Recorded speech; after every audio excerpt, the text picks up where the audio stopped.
नमस्कार दोस्तों। आइए जानते हैं उत्तर प्रदेश की ताज़ा और दिन भर की बड़ी खबरें। वहीं अगर आपने अभी तक वीडियो को लाइक और चैनल को सब्सक्राइब नहीं किया है तो जल्दी से कर लीजिए। आज की पहली खबर। नए साल 2025 में इतने दिन बंद रहेंगे। उत्तर प्रदेश के स्कूल देखिए, छुट्टियों का पूरा कैलेंडर। उत्तर प्रदेश माध्यमिक शिक्षा परिषद यूपीएमएसपी ने वर्ष 2025 के लिए स्कूलों की छुट्टियों का कैलेंडर जारी कर दिया है। इस साल छात्रों और शिक्षकों को कुल 119 दिन की छुट्टियां मिलेंगी, जो पिछले साल की तुलना में एक दिन ज्यादा हैं। इन छुट्टियों में त्योहारों, मौसम के बदलाव और शीतकालीन तथा ग्रीष्मकालीन अवकाश शामिल हैं। कैलेंडर में स्कूलों के उद्घाटन और समापन तिथियों के साथ साथ विभिन्न अवसरों पर दी जाने वाली छुट्टियों का विवरण भी दिया गया है। छात्रों और अभिभावकों को यह कैलेंडर समय से पहले उपलब्ध कराने से उनकी योजनाओं को पहले से सही तरीके से तैयार करने में मदद मिलेगी। यूपी में बकरी पालन के लिए मिलेंगे 50 लाख। नए साल 2025 में इस तरीके से उठाएं योजना का फायदा।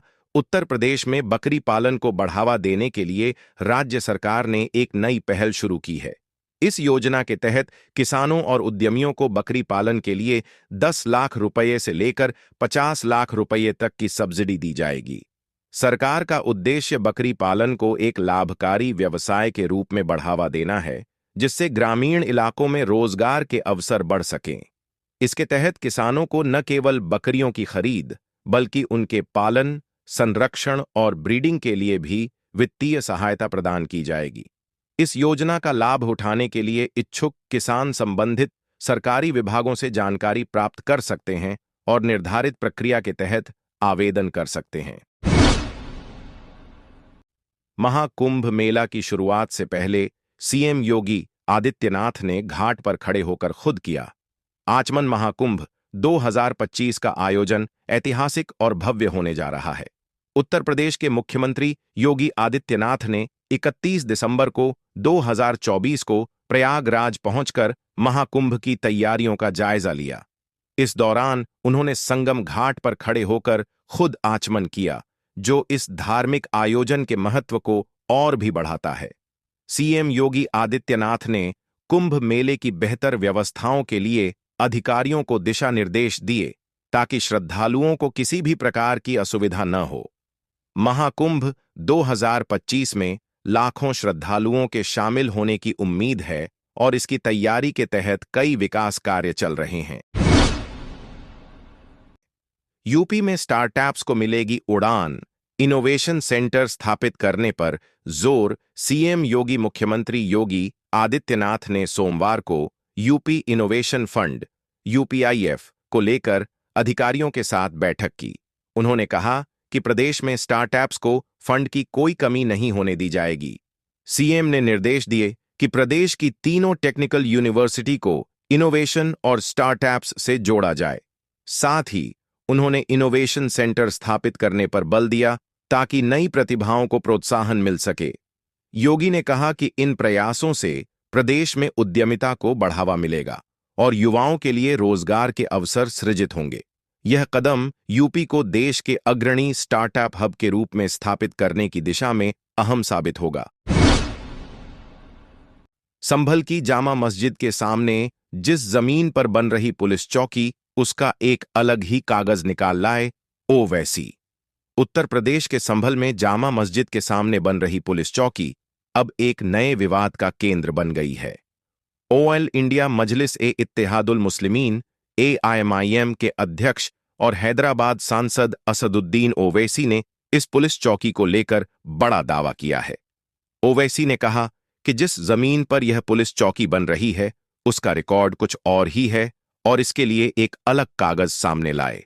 उन्होंने इसे लेकर सवाल उठाए हैं और सरकार से जांच की मांग की है। यह मामला अब राजनीतिक रूप से भी गर्मा गया है और लोगों की विभिन्न प्रतिक्रियाएं सामने आ रही हैं। नए साल 2025 में इतना महंगा हो सकता है, सोना गोल्ड खरीदने वाले ध्यान दें। नए साल 2025 में सोने के दाम रिकॉर्ड तोड़ते हुए और भी महंगे हो सकते हैं। विशेषज्ञों का अनुमान है कि सोने की कीमत 85,000 रुपये प्रति 10 ग्राम तक पहुंच सकती है। सुरक्षित निवेश के रूप में सोने को अभी भी प्राथमिकता दी जा रही है, और यदि आप सोने में निवेश करने का सोच रहे हैं तो यह समय आपके लिए महत्वपूर्ण हो सकता है। हालांकि कीमतों में वृद्धि के कारण गोल्ड खरीदने वाले निवेशकों को भविष्य में उच्च दामों का सामना करना पड़ सकता है। इसलिए निवेशकों को सोने के दामों पर नजर बनाए रखना चाहिए और बाजार के बदलाव के अनुसार अपने फैसले लेने चाहिए। कड़ाके की ठंड के साथ होगा नए वर्ष का आगाज। 2 दिन बाद बदलेगा मौसम।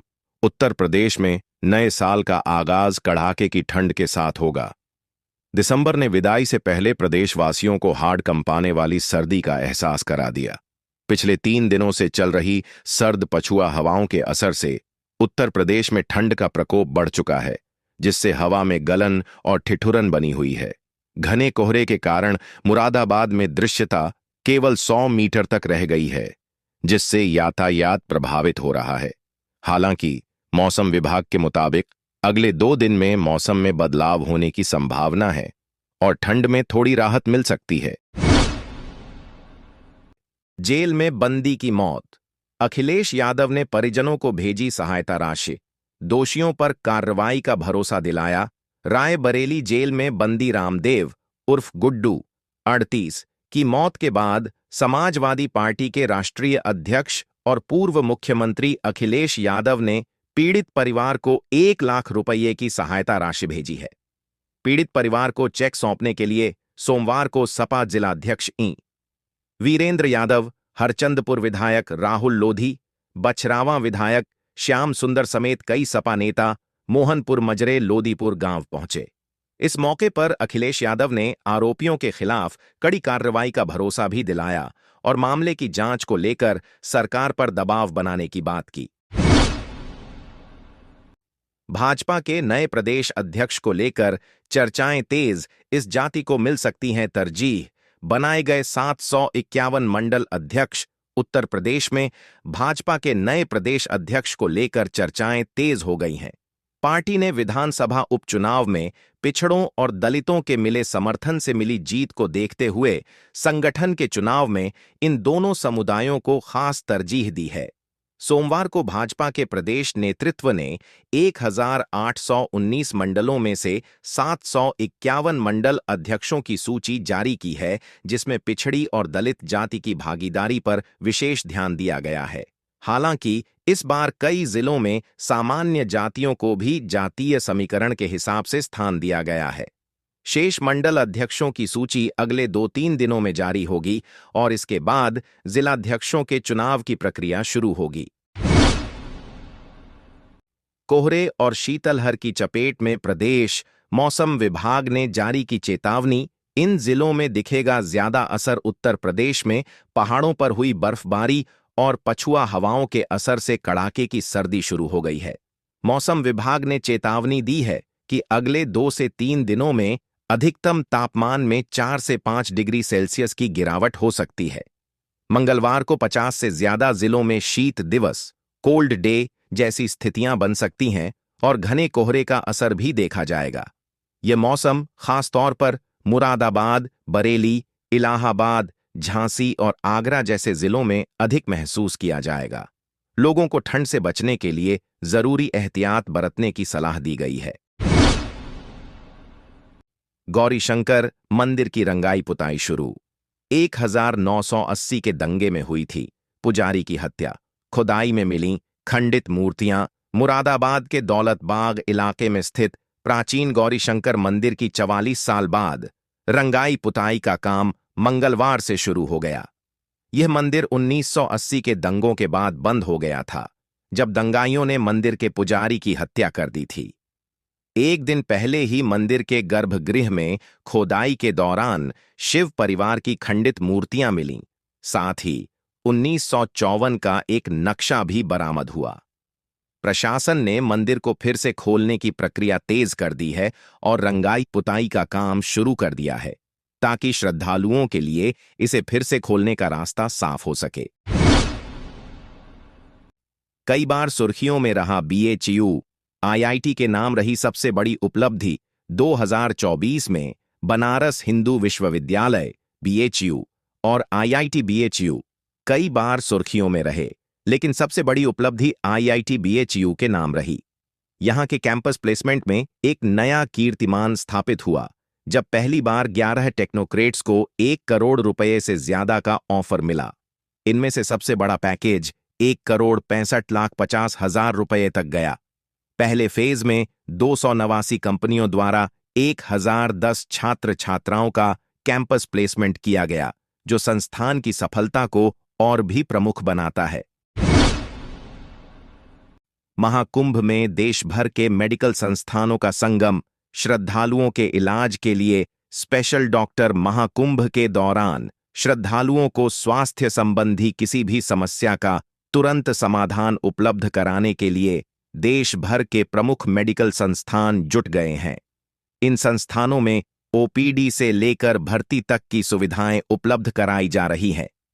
डॉक्टरों और चिकित्सा विशेषज्ञों की विशेष टीमों को कुंभ क्षेत्र में तैनात किया गया है ताकि किसी भी स्थिति में श्रद्धालुओं को त्वरित इलाज मिल सके।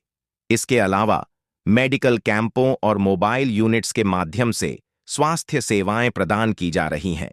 श्रद्धालुओं को किसी भी प्रकार की बीमारी, चोट या अन्य स्वास्थ्य समस्याओं का इलाज तुरंत किया जा रहा है, जिससे उन्हें कुंभ में आस्था और भक्ति के साथ साथ स्वास्थ्य की भी पूरी सुविधा मिल सके। फोटो और लोकेशन शेयर करने में बरतें सतर्कता। साइबर फ्रॉड हो तो यहां दर्ज कराएं। शिकायत निवेदिता। शिक्षा सदन बालिका इंटर कॉलेज में पुलिस की पाठशाला के दौरान बच्चों को साइबर फ्रॉड से बचने के लिए सतर्क रहने को कहा गया। एडीसीपी वरुणा जोन सर्वनंटी ने छात्राओं से कहा कि अपनी फोटो, लोकेशन और निजी जानकारी को लेकर हमेशा सतर्कता बरतने की जरूरत है। हमें क्या शेयर करना है और क्या नहीं, इस पर गंभीरता से ध्यान दें। खुद से संबंधित पूरा विवरण सोशल मीडिया अकाउंट पर कभी साझा न करें। उन्होंने कहा कि साइबर फ्रॉड हो तो जितना जल्दी हो सके 1930 नंबर पर शिकायत दर्ज कराएं। उत्तर प्रदेश में दंगे हुए खत्म। सीएम योगी का बड़ा दावा। उत्तर प्रदेश विधानसभा सत्र के दौरान मुख्यमंत्री योगी आदित्यनाथ ने दावा किया कि 17 से राज्य में कोई सांप्रदायिक दंगा नहीं हुआ है।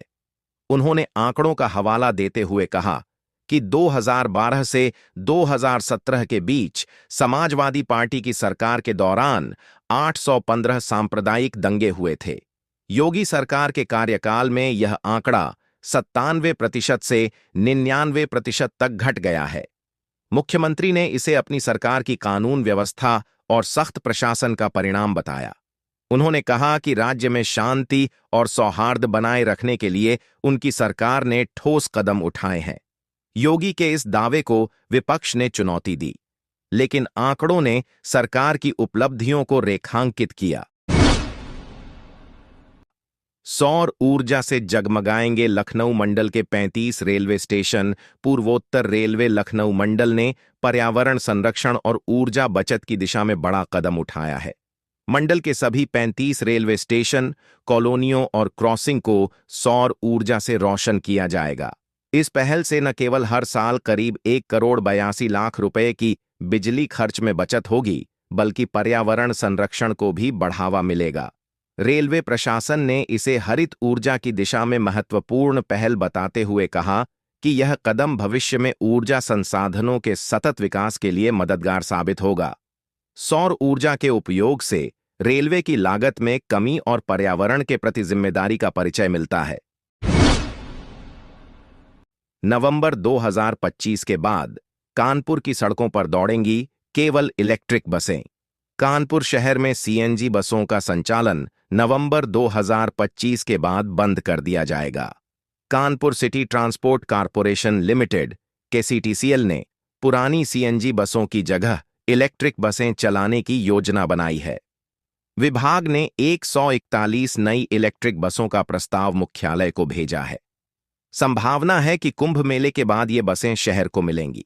इस बदलाव का उद्देश्य प्रदूषण कम करना और स्वच्छ ऊर्जा को बढ़ावा देना है। नई इलेक्ट्रिक बसों के आने से परिवहन सेवा अधिक पर्यावरण अनुकूल और टिकाऊ होगी। यह पहल कानपुर को एक हरित और आधुनिक शहर बनाने की दिशा में बड़ा कदम है। ठंड बढ़ते ही बढ़ा हार्ट अटैक और ब्रेन स्ट्रोक का खतरा। कानपुर में ठंड के कारण ब्लड प्रेशर बढ़ने से हार्ट अटैक और ब्रेन स्ट्रोक के मामले बढ़ रहे हैं। सोमवार को कार्डियोलॉजी इंस्टीट्यूट में हार्ट अटैक के 50 मरीज भर्ती किए गए। वहीं हैलट इमरजेंसी में ब्रेन स्ट्रोक के 8 मरीज पहुंचे। इसके अलावा 16 मरीज लिवर रोग से पीड़ित पाए गए। विशेषज्ञों का कहना है कि ठंड में रक्त वाहिकाओं की सिकुड़न से नसें जाम हो रही हैं, जिससे यह समस्याएं सामने आ रही हैं। डॉक्टरों ने ठंड से बचाव, नियमित दवाओं का सेवन और ब्लड प्रेशर की निगरानी करने की सलाह दी है। बदलते मौसम में खास तौर पर हृदय और दिमाग के मरीजों को सतर्क रहने की जरूरत है। केवल शादीशुदा महिला शिक्षिकाओं को मिलेगी करवा चौथ की छुट्टी। यूपी माध्यमिक शिक्षा का आदेश। उत्तर प्रदेश में माध्यमिक शिक्षा विभाग ने 2025 के लिए छुट्टियों का कैलेंडर जारी कर दिया है। इसके अनुसार करवा चौथ पर छुट्टी केवल शादीशुदा महिला शिक्षिकाओं को ही दी जाएगी। यह निर्णय माध्यमिक शिक्षा निदेशक द्वारा सोमवार को जारी किया गया। कैलेंडर में अन्य त्योहारों और विशेष अवसरों की छुट्टियों का भी उल्लेख है। यह नियम केवल महिला शिक्षिकाओं पर लागू होगा जो विवाहित हैं। इस निर्देश ने शिक्षा जगत में चर्चा का विषय बना दिया है। विभाग का कहना है कि यह कदम पारंपरिक मान्यताओं और महिलाओं की सहूलियत को ध्यान में रखते हुए लिया गया है। अयोध्या में बुजुर्ग पर ईंट पत्थर से हमला, आरोपी के घर चला बुलडोजर। अयोध्या के पूरा कलंदर थाना क्षेत्र में रविवार को राजस्व कर्मियों की मौजूदगी में हुए हमले में घायल सेवानिवृत्त कर्मचारी की लखनऊ में इलाज के दौरान मौत हो गई। घटना के बाद पुलिस ने मारपीट की धाराओं में मामला दर्ज किया था। इसके साथ ही प्रशासन ने कड़ा कदम उठाते हुए आरोपी के घर पर बुलडोजर चलाकर कार्रवाई की। अधिकारियों का कहना है कि यह कार्रवाई कानून व्यवस्था बनाए रखने और अपराधियों को सख्त संदेश देने के उद्देश्य से की गई है। घटना से क्षेत्र में तनाव का माहौल है, लेकिन पुलिस और प्रशासन स्थिति पर कड़ी निगरानी रखे हुए हैं। महाकुंभ के लिए रेलवे की बड़ी राहत। अनारक्षित टिकट 15 दिन पहले खरीद सकेंगे श्रद्धालु। प्रयागराज में होने वाले महाकुंभ के लिए रेलवे ने यात्रियों को बड़ी राहत दी है। पहली बार श्रद्धालु अनारक्षित रेल टिकट 15 दिन पहले तक बुक कर सकेंगे, जबकि अब तक यह टिकट केवल 3 दिन पहले तक ही खरीदी जा सकती थीं। इस फैसले से महाकुंभ में भाग लेने वाले यात्रियों को बेहतर सुविधा मिलेगी और वे अपनी यात्रा की योजना पहले से बना सकेंगे। रेलवे का यह कदम विशेष रूप से महाकुंभ के दौरान बढ़े हुए यात्री दबाव को ध्यान में रखते हुए उठाया गया है, जिससे यात्रा अधिक आरामदायक और व्यवस्थित हो सके। यूपी बोर्ड की परीक्षा में क्यूआर कोड की होगी शुरुआत। नकल रोकने के लिए नई व्यवस्था। उत्तर प्रदेश बोर्ड की हाई स्कूल और इंटरमीडिएट की परीक्षा को नकल मुक्त बनाने के लिए विभाग ने नई व्यवस्था की है। इस बार उत्तर पुस्तिकाओं पर क्यूआर कोड लगाए जाएंगे और कवर पेज पर बोर्ड का लोगो तथा कोडिंग होगी। यह कदम नकल को रोकने और परीक्षा की पारदर्शिता बढ़ाने के लिए उठाया गया है। क्यूआर कोड स्कैन करने से उत्तर पुस्तिका की पहचान और परीक्षा के दौरान उसकी सही ट्रैकिंग हो सकेगी। विभाग का उद्देश्य यह सुनिश्चित करना है कि परीक्षा पारदर्शी, निष्पक्ष और बिना किसी गड़बड़ी के संपन्न हो।